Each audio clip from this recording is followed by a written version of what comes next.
Welcome back to the Fire Emblem Awakening playthrough, a tribute to Yanfei, tragically slain in the previous chapter. He was Sayri's big brother, best friend forever. Like two peas in a pod, they did everything together. He taught her how to use a sword.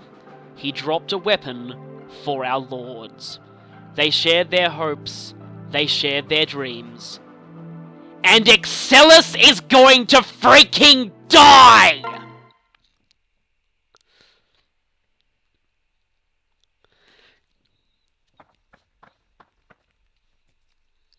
Sire.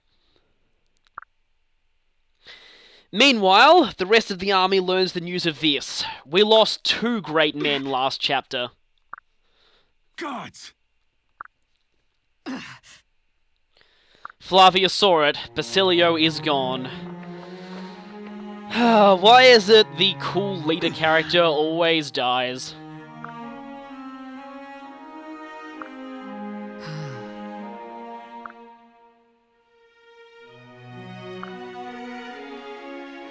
And so my ship is ruined. No. Oh gods, no. 2 people Lucina failed to save. I could crush you. Well, we all kind of have a beef against Walhart at this point, because we lost Yanfei as well. Wait! I guess we can add him to the count of people we failed to save.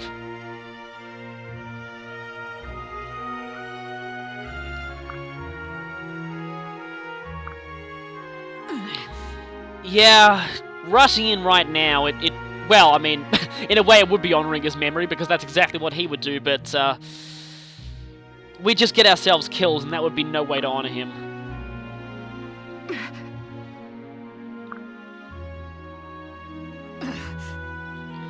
No one could have stopped him, really. He was set on it.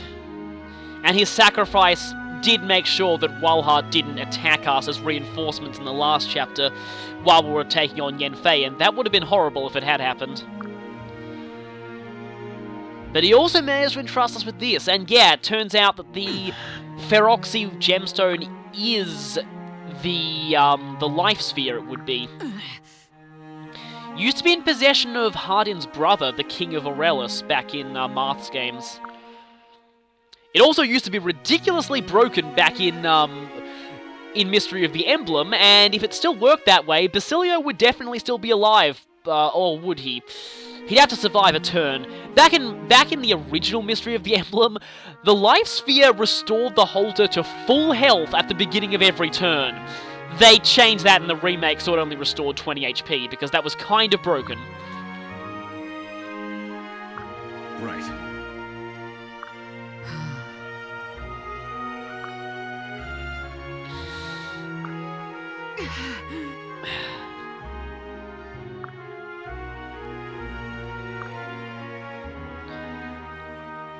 But at least we have 3 out of 5 now.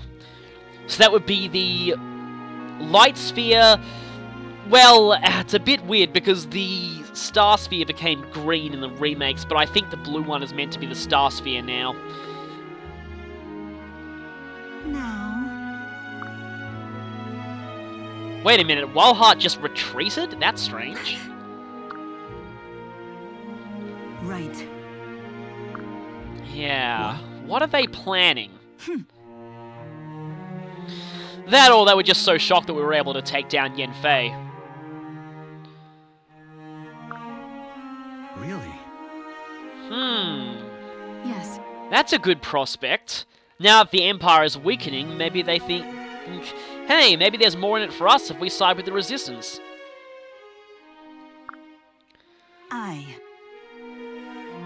Just from one battle. Just from Yanfei's sacrifice. Yeah. Well, and Basilio's.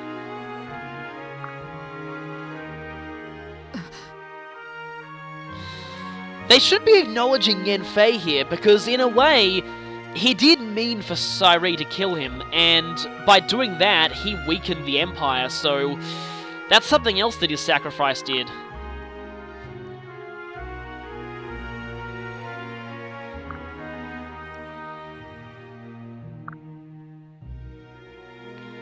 Let's make a scene. Listen to me.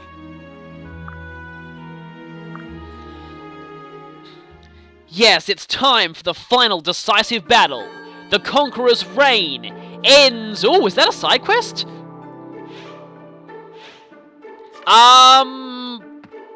Okay, so we do have a mission to infiltrate Wildheart's castle and bring an end to the war once and for all. But... Side quest, side quest, side quest, side quest, side quest, yay, side quest! Yeah, so, fair warning, I decided it would be best to do these 3 story chapters in order, just so that the story flows better that way. But now that we've hit that moment, I think now is a good time to go on a side quest break, considering that we unlocked a new Paralog. We'll be doing this Paralog and a few others before we head on to the final battles against Emperor Wildheart. Though before we do that, we have some supports that we unlocked from the last chapter. We have one between Crom and Morgan, Lucina and Morgan, but interestingly enough, Gaius and Lissa. Must have been all the rescue staffing. I'll do this one first because I actually quite like this support. Hey. Well, that didn't end well. Lissa always wants to practice ladylike pursuits. I mean, she should just ask Maribel for help on that.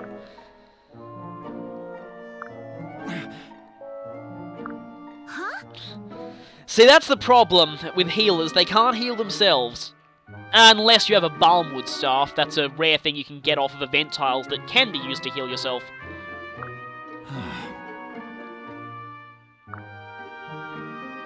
Well, Gaius, being a sort of a lone wolf thief for a while, should know all about treating himself.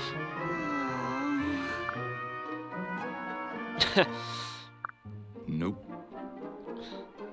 The nicknaming was only in the English version, by the way. He didn't actually nickname anyone in the Japanese version. The sweets puns were still there, though. Hey. This is kind of funny, because according to Gaius' support with Crom, yes, he did. He calls Crom Blue, if I remember correctly.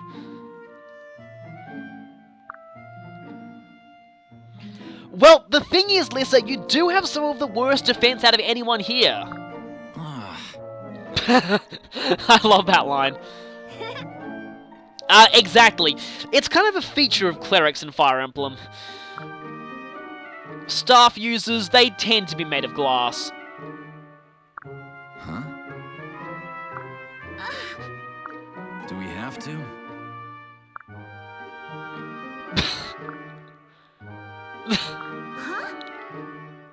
Oh, that doesn't bode well for you.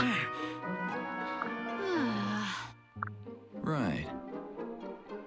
Huh? Interesting. Gaius can sew. Yep. Hey, thanks.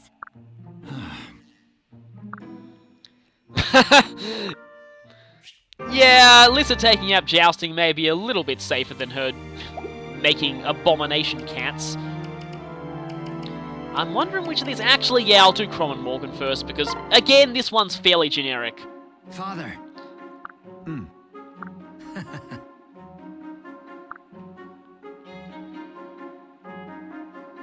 Well, I think the easiest way to trigger some flashbacks is to drink Flashback Potion. Does anyone sell Flashback Potion around here? Well... Or you could try bang your head against something. Well, yeah, that's kind of obvious.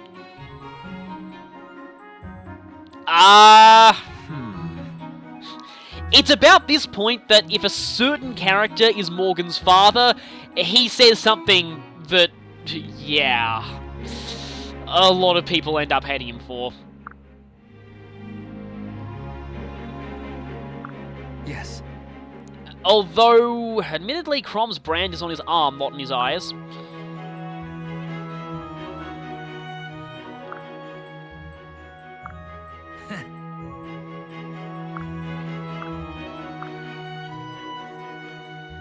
Beware, Crom. Gary Stu is attempting to use his evil hypnotism on you.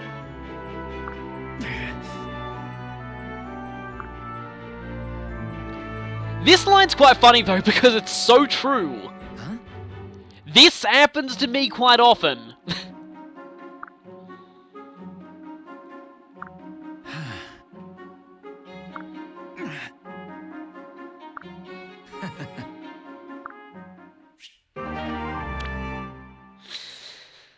That conversation was kind of a bit painful when I had my avatar Maripana my first playthrough, because having one of the last members of the Targwell race inflicting self-harm on themselves is...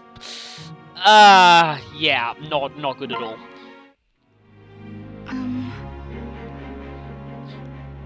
Now, be prepared for one of the most mood whiplashy supports in the game.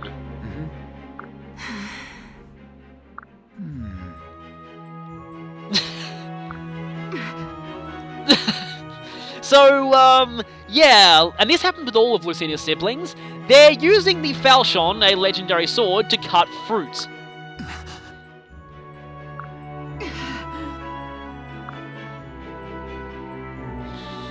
But yeah, that is pretty disrespectful, Gary Stu.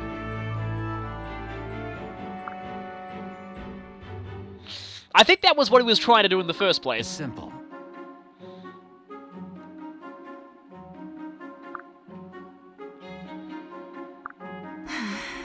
Oh no, Gary Stu was curious that he might actually be able to use it. Well...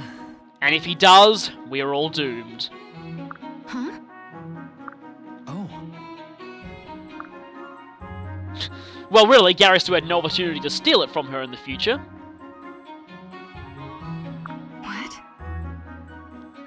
Huh? Yes. Well, at the moment, only Chrom, Lucina, and all of the Spot Pass and DLC versions of Mask are the only ones who can use it. It's also apparently one of Naga's fangs, if I remember correctly.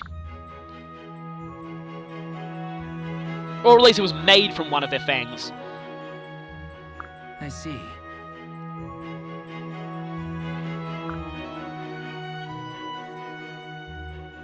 Of course, I now can't help think of Avengers Age of Ultron when I see this line.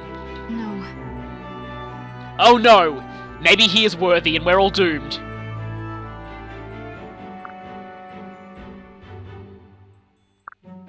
What? Yes, it would be amazingly horrific. A Sue wielding a legendary sword. And thus, the universe ends. Well...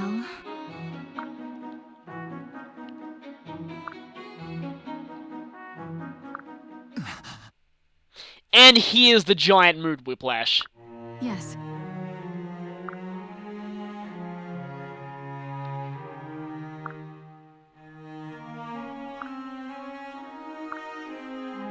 Huh? No. What? What?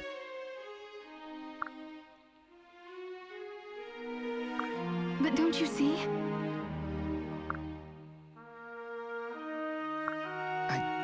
I don't...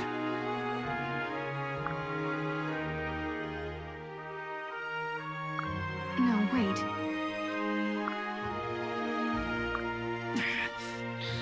There is actually one guarantee. Lucina's one of the few characters in this game who can't die. Because on classic mode, losing her is a game over, and on casual mode, she just retreats, so...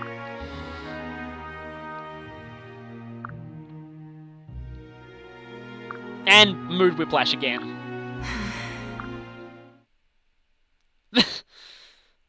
So, that went from funny to serious and right back to funny again. I still, again, of course, it's no surprise, but I prefer the version of that scene with Sumia's child as Lucina's sibling, because the way that character's personality does a total 180 is just downright shocking in that conversation. And that hit me pretty hard the first time I played.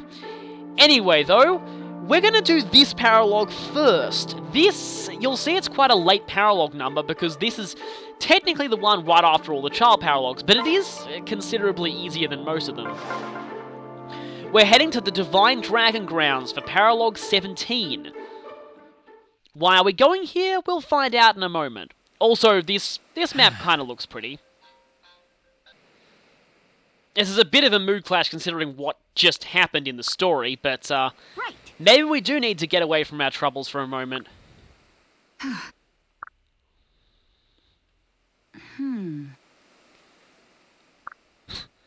Yes, Mary Sue has... No. I mean, this is the concept of hideousness to Mary Sue.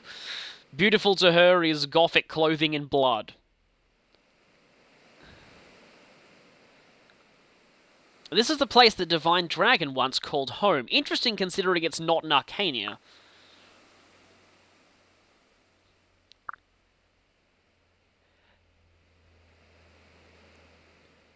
Remember how Tiki didn't have the power to join us last time we met her? Well, hopefully the events of this chapter are going to change that. Huh? Faye.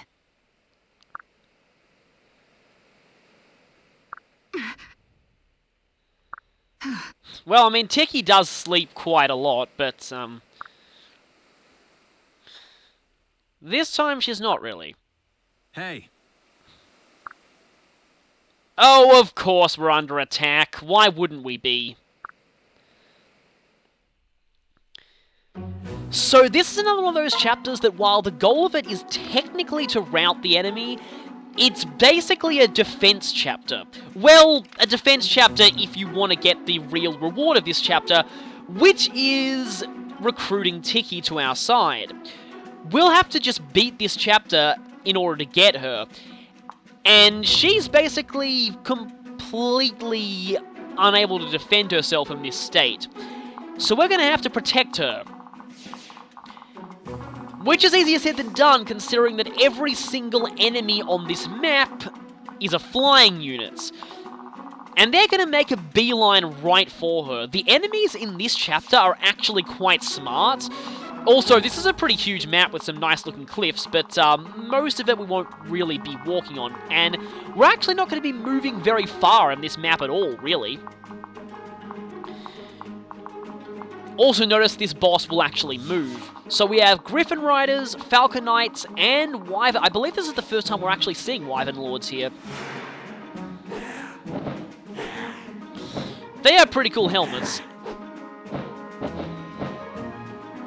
And ones here will be using Silver Lances against us, and also Spears. You'll want to watch out for them, because they can get right through your defense lines and attack Tiki indirectly if you let them. Now, who we're going to bring to this chapter? I think Sairi should sit this one out after what just happened. Although, I mean, technically she should be here to protect the voice of Naga, but...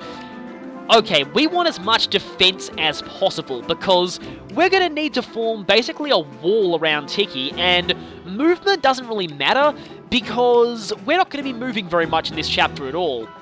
And when we need defense and movement doesn't matter, we need Kellum. And might as well bring our most tanky Dark Mage along for the ride as well. Now, I want to bring Donal and Noe, because Noe's Wormsbane skill will be very useful against all of the enemy Wyvern Riders. Pan and Gaius have seen enough action lately, I'll give them a break. Might give Lucina and Morgan a break too. And as awesome as Owain will be here, I want a few other characters that we haven't used in a while here. In particular, I'd like to bring Vivek and the Cordelia, because, well, I haven't used them in a while, and the extra movement for Cordelia might be useful. The Beast Killer is very useful here, and Vake will be quite useful with his newfound ability to use bows. Also, Ricken and Maribel. Maribel because I need a healer, and Ricken because of his Elwyn tome, which will be great against the enemy Wyverns. I can select 2 more characters, and there are a lot of axe users here, and hey, let's have Gregor get more experience. But using Olivia here is kind of a liability, I find. Firstly, just the fact that there are always enemies swarming us means that the chances of keeping her out of danger are quite low. Not only that though, but dancing is actually not all that useful here because we're not going to be moving very much. I am going to do something quite interesting though. Remember early on in the run I actually had Lonku support with Gregor? Maybe these two will actually work well together in battle. At least I can only hope. So, Kellum and Tharia need to be right on the front line, obviously. Now, Noe needs to be on the flank that has mostly Wyvern Lords, because there she can actually benefit from her Wormsbane skill. And why not put, Rickon and Maribel on this side too. They just need to be somewhere on the map, really. Now, Virion is going to be very useful here. You really, really want to bring Virion to this map, because pretty much everything here is weak to bows, so that is definitely very, very useful. And Shursh is good for her defense, so I'll put her around there. And I think in terms of positions, we're pretty much set here. But we might not be set in terms of inventory, so hang on a moment where I'll do that. So I brought a couple of Worm Slayers this chapter on Gregor and on Long Ku. They'll be quite useful here. And just put a couple of extra stars on Maribel and gave Kellum a Beast Killer. Now I think it's time to fight. It begins. Tiki is defenseless, so we're going to have to be her shield.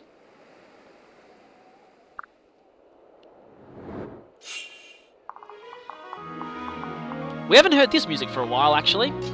So what we want to do right from the outset is we want to get into very specific positions.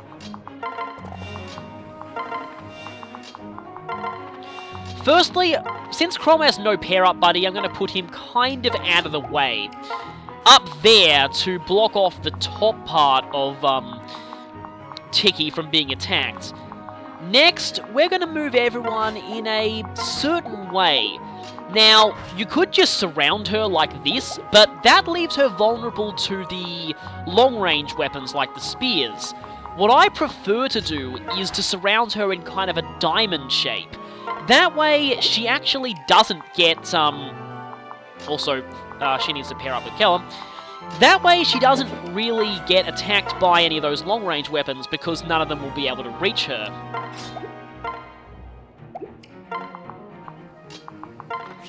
So from here, I might as well put Donal in the lead for the moment.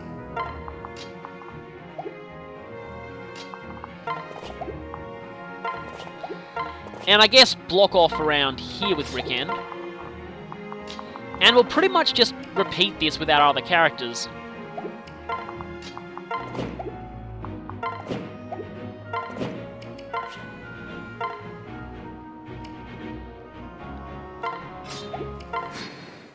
This isn't a particularly difficult chapter overall, or particularly complicated, really. All it is basically just become a wall and wait for the enemies to come to you. And you really have to wait for that because the enemies here are actually quite smart. You'll see what I mean by that in a moment. So, the enemies here, they'll actually ignore your units and go straight for Tiki if you give them the chance. They'll only fight with anyone who isn't Tiki if there's no way they can get to Tiki. Their first priority is to go as fast as possible towards her. Which means that if you try and say, like, what you might think normally is, oh, I'll just abuse the enemy's dumb AI, leave a couple of characters here, and all the enemies will just charge into them and get themselves killed. Their AI is actually quite smart here. If you do that, they will ignore your units and make a beeline directly for Tiki, and you don't want that at all. So what we're doing here is, well, notice how Tiki is the one spot on this, in this area that can't actually get hit? That's our main goal, and with that, we just end the turn. And reinforcements come flooding in every single turn here, so, this is going to take quite a while.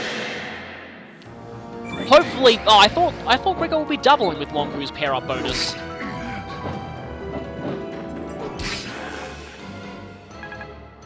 Come on, Long Ku, you can dual strike more than that. So the enemies here are only attacking Gregor because Tiki is completely blocked off to them.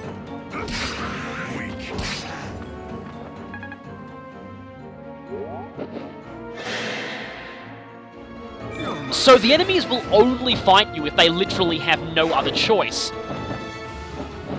I actually quite like the enemy's AI on this map. When I first played this, I was actually pretty impressed by just how much they prioritize their actual mission over fighting us. Because very often, you know, the enemies tend to be kind of dumb. And there's Wormsbane working. Unfortunately, most of these guys are Lance Wyverns, so Donnie isn't really the best against them.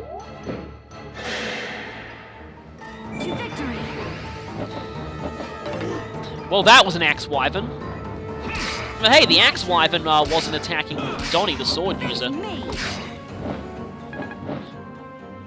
Wait, was that a Silver Lance and it's still only doing 8 damage to them?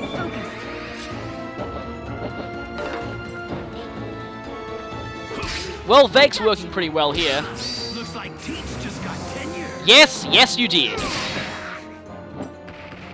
Anyone else? His low defense is going to lure quite a lot of enemies towards him in this chapter, and I'm kind of fine with that because he hasn't really seen much action lately.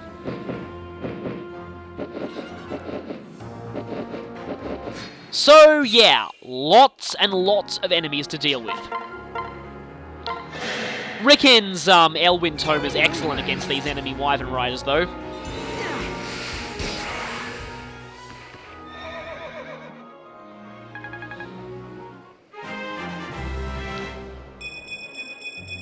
Of course it would miss speed.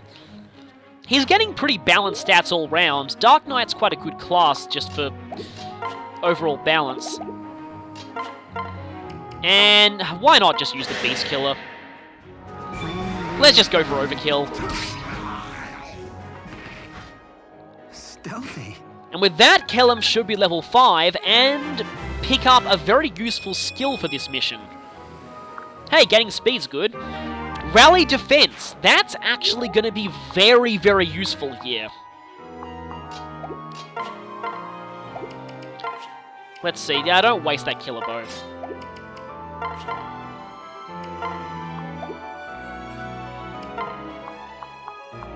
Yeah, let's get rid of the spear one first. There's not really all that much to say about this chapter. It's basically form a defense line and just wait there, basically.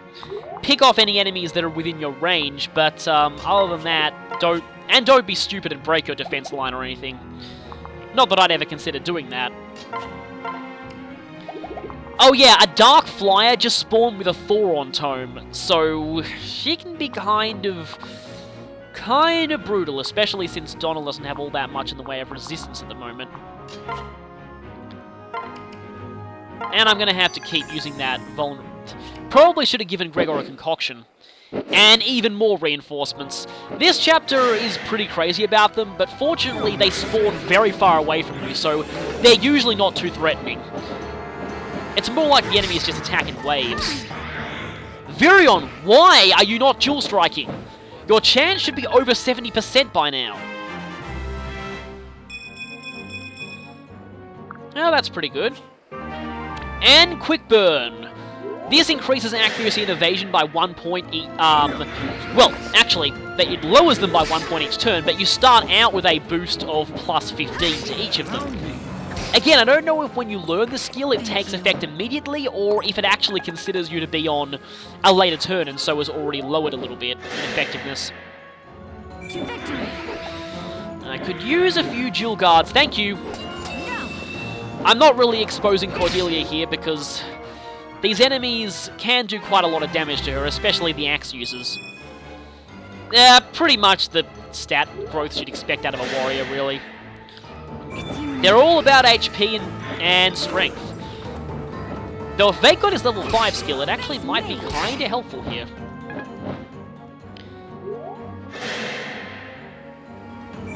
Not sure why these enemies seem to like attacking Shursh so much, though.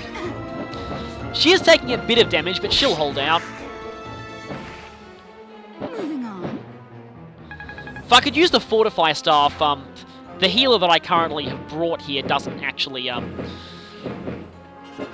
can't actually use it, so that's a little annoying.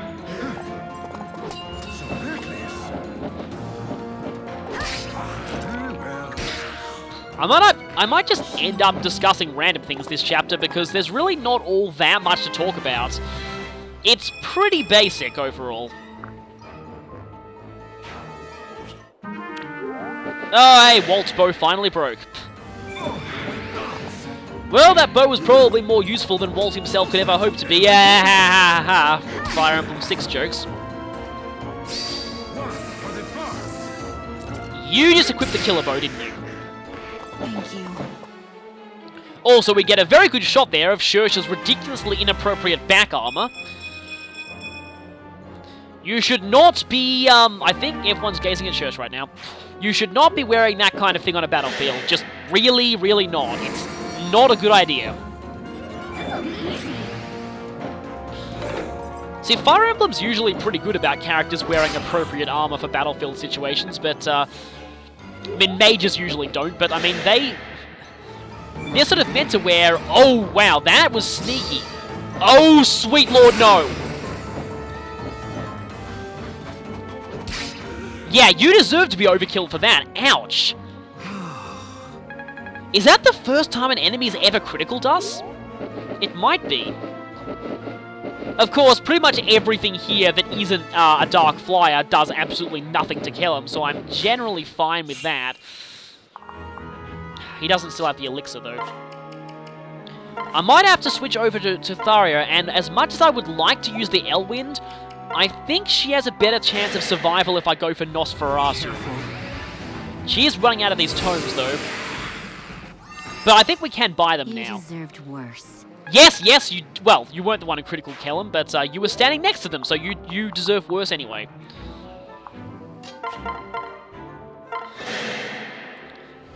I'm by your side.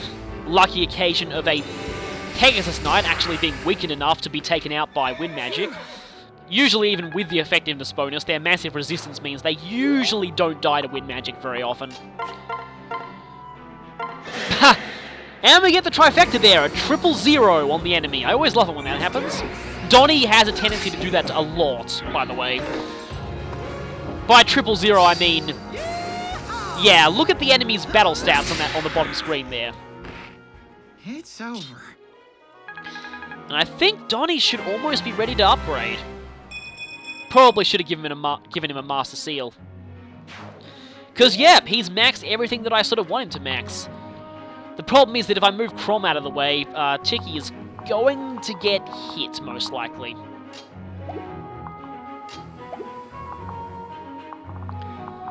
Yeah, they all have Lances. And that one has Swordbreaker, which will be pretty dangerous to Gregor. Although a whole lot of incoming Wyverns might be a good chance for that Wormslayer to shine.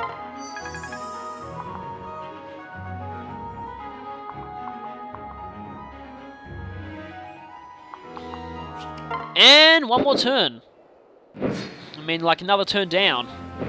This chapter doesn't last all that long, really.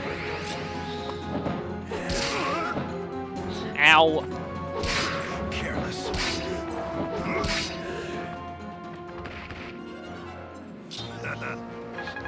Gregor's more tanky build for a mercenary might come in handy here, although his lower speed is a bit annoying. At least it's gone up, though. And for some reason, that one attacked... Oh, wait, it had the axe. Still, though.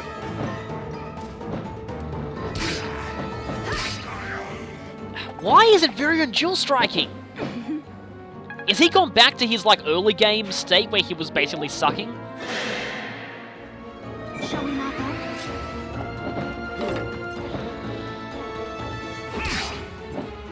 So, I guess now's as good a time as any to talk about just semi-related stuff. Lately, I've actually been playing a bit of Radiant Historia. It's a game by Atlas that's created by a lot of people who made some of my favorite RPGs of all time, so I never wanted to check it out. It's a pretty cool RPG with time travel elements that are done very creatively. And the main reason why I was actually wanting to check it out recently is we found out... Oh, great, this could be bad. We found out only a little while ago that the director of it is also going to be directing the Shin Megami Tensei and Fire Emblem crossover. And I'm actually really excited for that game now. It's weird, a lot of people are hating on that game, but I really quite like it. I like what it's shaping up to be. I mean, I'm probably one of the few people who's like this, but I mean, I'm actually glad that it's taking more cues from Persona than mainstream Shin Megami Tensei, because I actually don't like Shin Megami Tensei very much at all. But I am a huge fan of Persona, so kind of works out for me that way. Dual strike, please. Thank you. Killing is my job. Anyway, though, I'm quite liking Radiant Historia, and one day I might actually consider doing a playthrough of it for this channel. The only thing worrying is its story kind of branches all over the place, so figuring out the best order to do every timeline and every side quest might be kind of difficult. Because, yeah, the game expects you to jump around the timeline a lot, and very often you learn things about the story from very obscure side quest branches, and even, like, there's a whole ton of bad endings in the game. I normally don't like games with bad endings, but the thing about Radiant Historia is, there's very little penalty to hitting the bad endings, because you just go back in time and change the choice you made. It's basically it. Like, that's basically all you have to do. You don't lose any progress at all. And the cool thing about it is they work the bad endings into the plot by making it so that you go through those endings, find out what choice is bad for the timeline, and then through that you... Oh, by the way, now that Tharia's learned this skill, get used to her not doing her cut-in. Because she's going to do her cut-in almost all the time now. Vengeance's activation rate is stupidly high. It's double your skill stat, and at higher levels, that's pretty much 100%. Anyway, they basically work the bad endings in as a gameplay mechanic, and it's like, by getting a bad ending, you actually learn a bit more about the plot than you would have normally. So, like, you learn, oh, hey, if I did that, then this evil dictator comes into power, so I guess letting him have his way is bad, obviously. But I now know what he's capable of if he does get his way, so I can make sure to make choices that go against what he wants. So it's pretty cool. I really would like to do a playthrough of that game someday. That got ugly. No, it didn't really.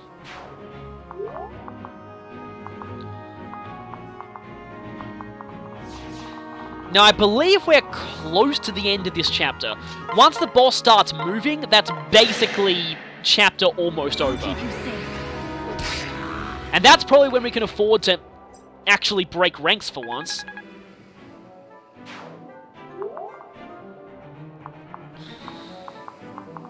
But, yeah. I think it's called now... Okay, Gregor, I am a little worried about you now. Also... Okay, that's a lot of Dark Flyers, and you have Gale Force. Okay, hopefully we won't actually... Okay, does anybody have Wind out of any of you? No, you don't. Okay. You know what? It might actually be more beneficial to switch over to Virion at the moment, because Shursh does not like getting hit by those Dark Flyers. Wish there was kind of an easy way to switch over the... Because Shursh would be much better served on this side now, but doing that would pretty much expose Tiki.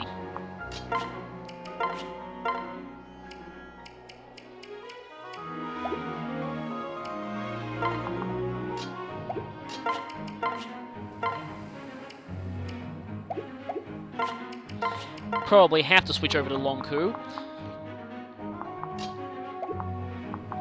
Probably only need to survive one more turn, basically. Yeah, the boss is moving now, so that's pretty much our cue. Get ready. Yes, we gotta get ready here. Please dodge! No! But at least some of them are piling in on Longku, which is good.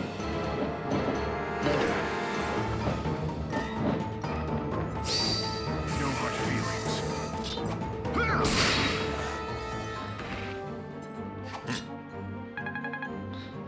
I was thinking of maybe doing a kind of a semi-analysis video for the, I think it's called Illusionary Revelations Sharp FE. That's enough back talk. Mainly because there are a lot of subtle little details in there for Fire Emblem fans, especially the characters' stats actually being the same as they are in Fire Emblem, with the exception of luck, which, interestingly enough, is I'll keep you safe. almost seems like it's going to work like Biorhythm in Path of Radiance and Radiant Dawn, where instead of an actual luck stat, your luck goes between bad, normal, and good. Like, again, Biorhythm in Path of Radiance and Radiant Dawn. One of the weirdest Fire Emblem mechanics. If I ever get around to doing a playthrough of Radiant Dawn, which I probably will most likely, you can expect me to be kind of complaining a bit about biorhythm, because it's such a weird mechanic. I don't really know why they did it, even. I'm right here. Now, I could use some dual guards right now, although dual guards against magic with Shersh is pretty much impossible because they go based off of resistance, and she barely has any resistance.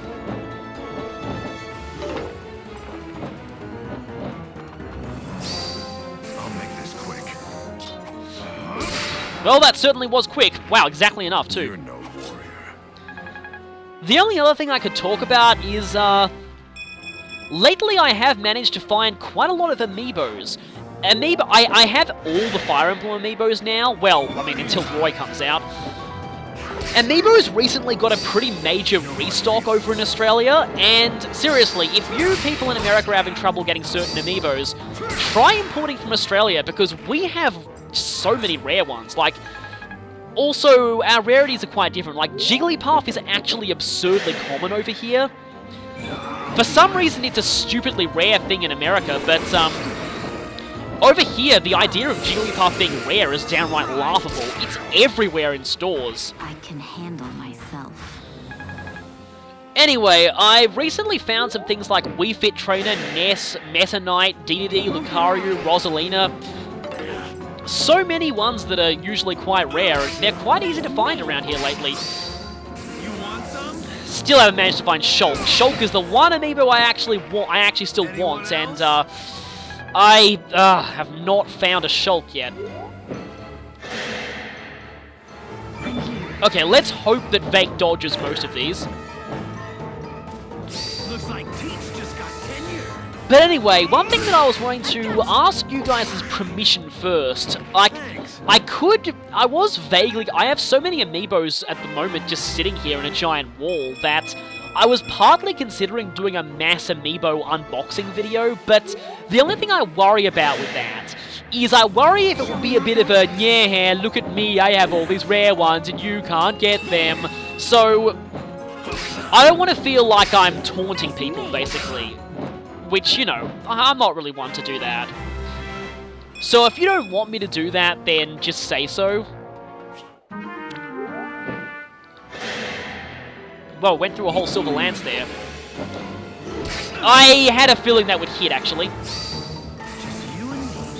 Vake's been criticalling a lot lately. But these enemies are surviving criticals. Only because the short axe is so weak, but anyway. Now, okay, the boss is incoming. And I believe if he reaches Tiki, he will pretty much one-round her, and there's nothing we can do about it. But is it somewhat safe for us to break ranks now? How many enemies are there left? 1, 2... Wait, we can check here. 8 minus the boss is 7, and we have 13 characters. I mean, 13 characters and then paired up, so we have about 7 characters, so... Okay, everybody needs to kill something for this to work. But if it does work...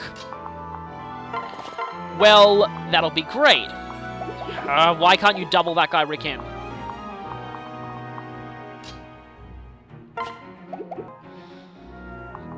Yeah, I have to do this pretty carefully. Or as, to quote Radiant Historia, I need to think about this one carefully. Whenever you see that line in Radiant Historia, you know something very bad will happen if you make the wrong choice. That line's basically shorthand for... You have 2 choices here. One is definitely going to lead to a bad ending. Finished?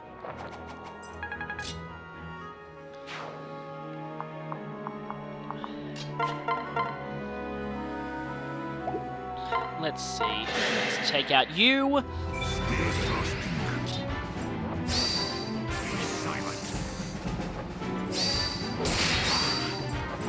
I love multi-Astra criticals.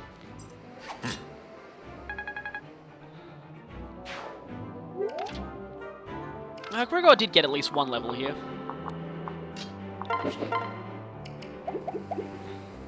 Actually, the boss can't even reach Tiki, so... Also, I could try and go for the... nah.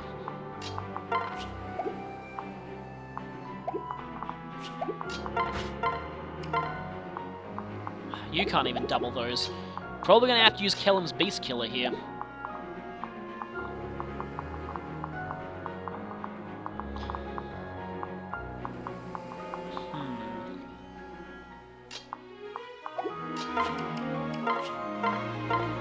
Actually, provided that we get rid of the Dark Flyers, Shersh is basically completely safe on her own.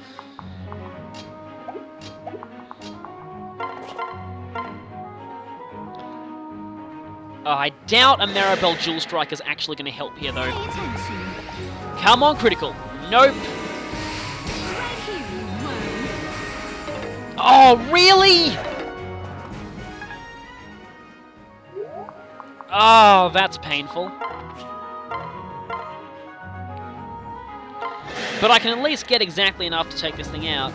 Did I do a first-person Moe? I think I did in the last chapter.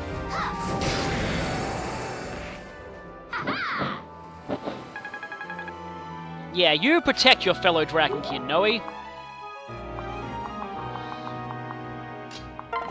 Just a few more. We just need to take out a few more enemies. And we'll be pretty much home free here. Oh hey, I could use the Volon Axe. Aren't that many uses for a 2-use left Volon Axe, but this is one of them. One-shotting something that would do a lot of damage to you otherwise. Shersh has been getting quite a lot of level ups lately, but guess that's okay. So now those two can swing around and hit Tiki. And that one can, so we need to... But we will be able to, hopefully, get rid of 2 of them first.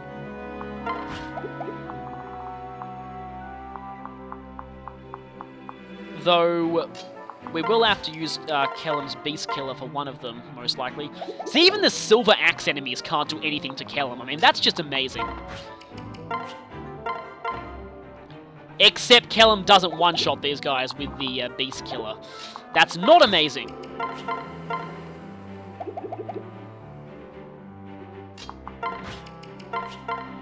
This is another one of those bank on a Jewel Strike situations, but I guess, pretty sure I actually have to as well.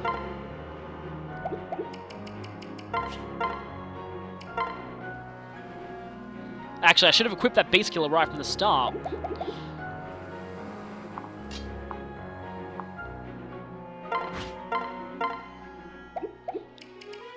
I think Vengeance can activate on Jewel Strikes, if I'm remembering correctly. I sort of need a critical or a Jewel Strike, please. Jewel Strike, please. No, no, no, no, no! No, that's terrible! Oh, really? That really just happened. Okay, that's really bad. That's really, really bad.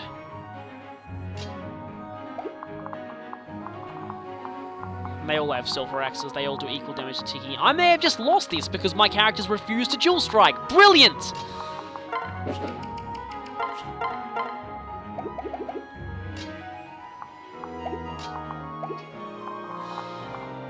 Sigh. Just really hate it when you seem to do everything right and then just luck bites you right at the end. Free for all! That was something. Well, I guess that's what I get for breaking formation. Tiki's most likely gonna die here. Or not, actually. I think she can survive 2 hits.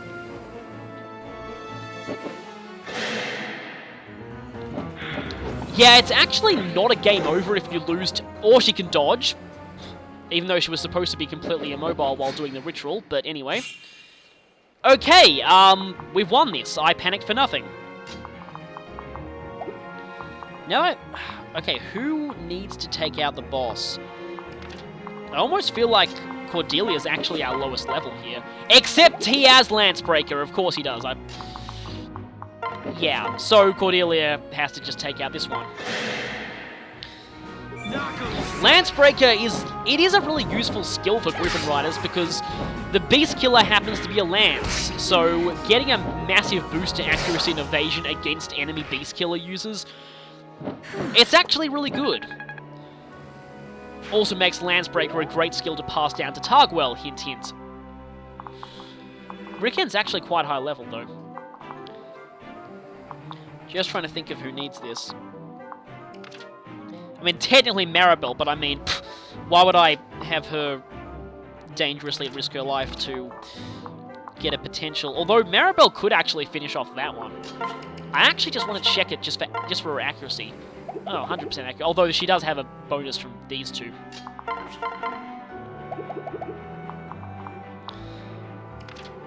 Really, out of all of us, the lowest level, I think, is Virion, so... As long as the boss doesn't one-shot him, which it doesn't... Oh, 52 is not quite enough. Wait! Oh, wait, no. The Blessed Bow only works on Revenants in 2, not all Risen. The Risen are getting a lot more intelligent, though. Allow me. There we go, a dual strike where it mattered.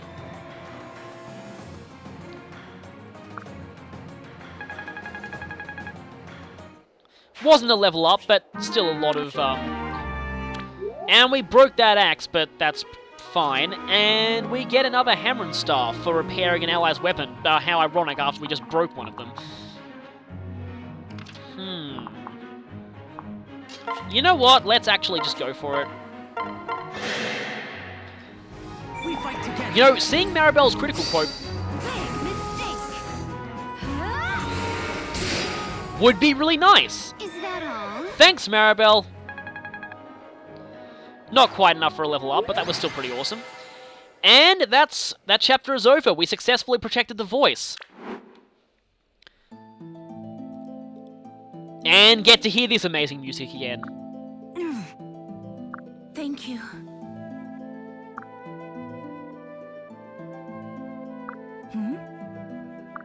Yes.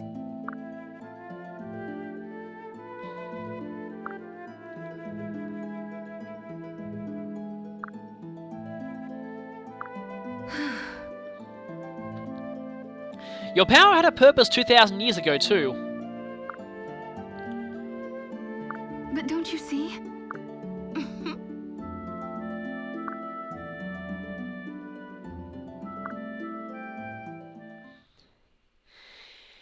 And since she isn't technically officially on our side until now, click on the annotation to see Tiki's bio. And with that Paralog is over. Join us next time for more side questing. I think it's time to recruit a few more of the child characters. So, I'll see you then.